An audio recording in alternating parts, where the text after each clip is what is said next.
the CEO's answer. Blood dripped from my temple as I stared at the ring in my trembling hand.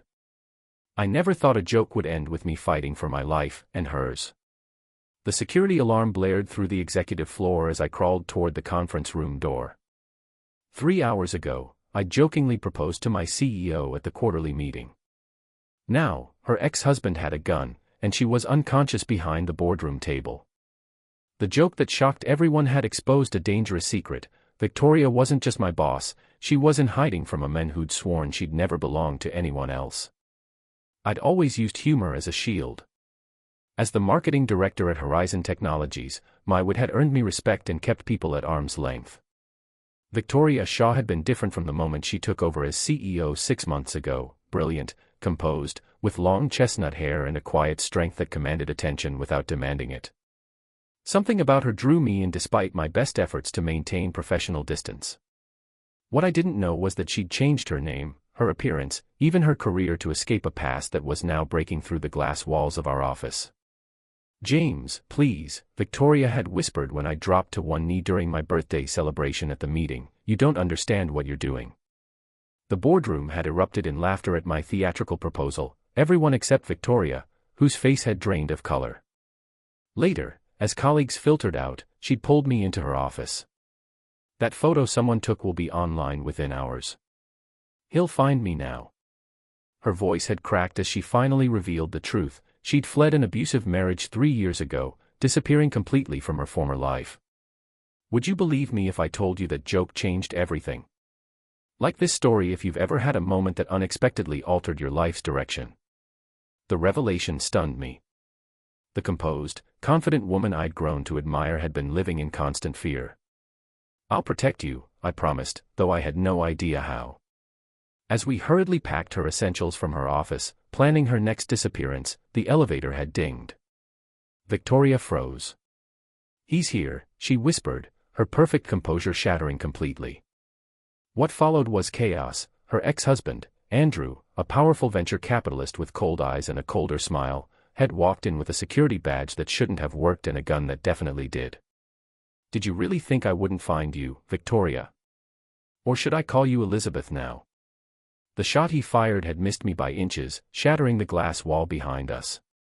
In the confusion, I'd tackled him, giving Victoria time to run, but not before he'd struck me with the gun's handle. Now, as I crawled toward the door, blood clouding my vision, I realized I'd fallen for my boss completely, and might lose her before I could tell her it wasn't a joke at all. The security team was minutes away, but Andrew had locked down the floor. Victoria lay unconscious where she'd fallen trying to reach the emergency exit. I had one chance to distract him. "She never loved you," I called out, drawing his attention away from her still form. "That's why you had to control her, isn't it? Because you knew she'd leave the moment she could."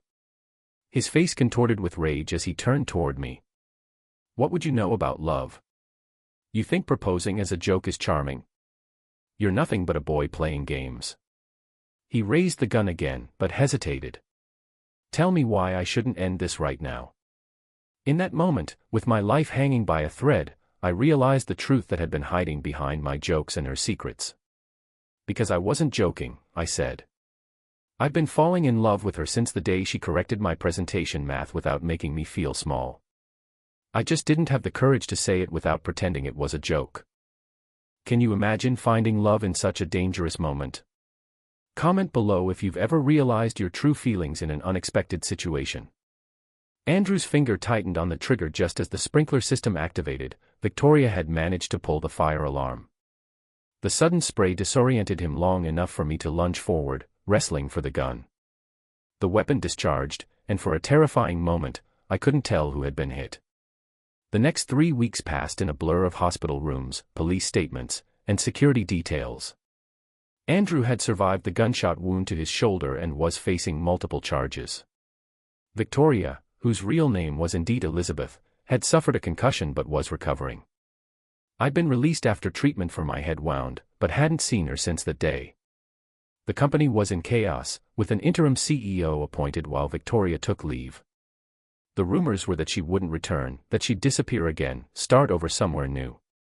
On the morning of my actual birthday, 3 weeks after the incident, I opened my apartment door to find her standing there. The bruise on her temple had faded to a yellowish shadow, but her eyes were clear and direct. "You said you weren't joking," she said without preamble. "Did you mean that?" My heart hammered against my ribs. Every word. She stepped inside, closing the door behind her. "I've spent 3 years running, James. 3 years not letting anyone close because closeness means vulnerability, and vulnerability meant he could find me." She took a deep breath. "But I'm done running. He can't hurt me anymore." "What does that mean for you?" "For us?" I asked, hardly daring to hope. Victoria, Elizabeth, smiled for the first time since that fateful meeting. "It means I came to answer your question properly." She reached into her pocket and pulled out a small box, opening it to reveal a simple silver band. "You asked if I would marry you on your birthday." My answer shocked everyone then. I hope my answer shocks them now too. This is where courage meets love, when we're brave enough to stop running and start building. If this story touched your heart, please subscribe for more tales of love overcoming fear. I stared at the ring, then at her. "Are you proposing to me?" "I'm proposing we stop hiding, both of us. You behind your jokes, me behind my fear. I'm proposing we see where this goes, starting today." She took my hand. "I can't promise marriage yet, but I can promise to stop running. Will you help me learn how to stay?" The journey that followed wasn't easy. Elizabeth decided to reclaim her real name and identity, testifying against Andrew in a trial that made national headlines. I stood beside her through every difficult moment, learning that my own habit of using humor as a shield had been its own kind of running. The company board, impressed by her courage, asked her to return as CEO once the trial concluded. Our relationship remained private during this time, a precious space where we could both be vulnerable without judgment.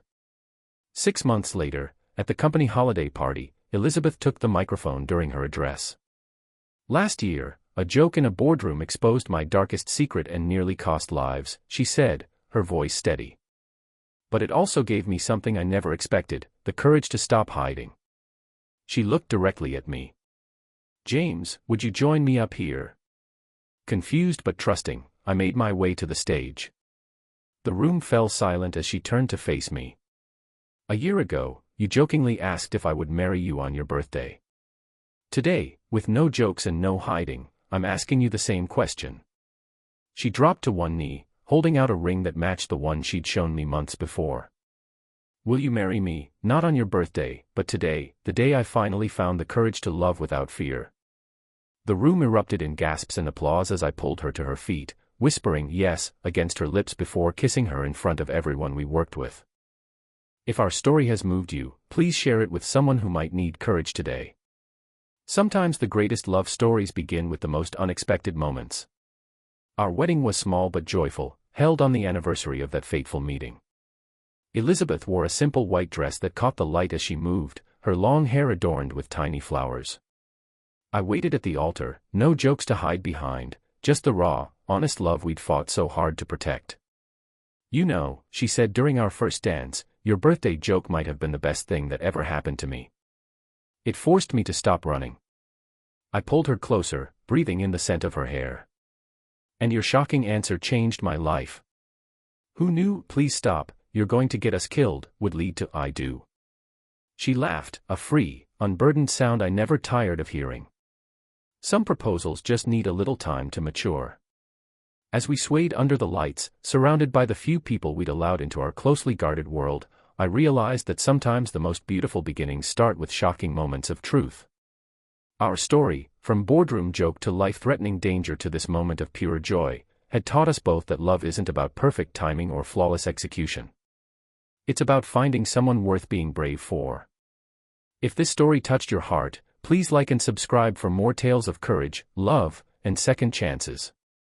Remember, sometimes the most unexpected question can lead to the most beautiful answer of all.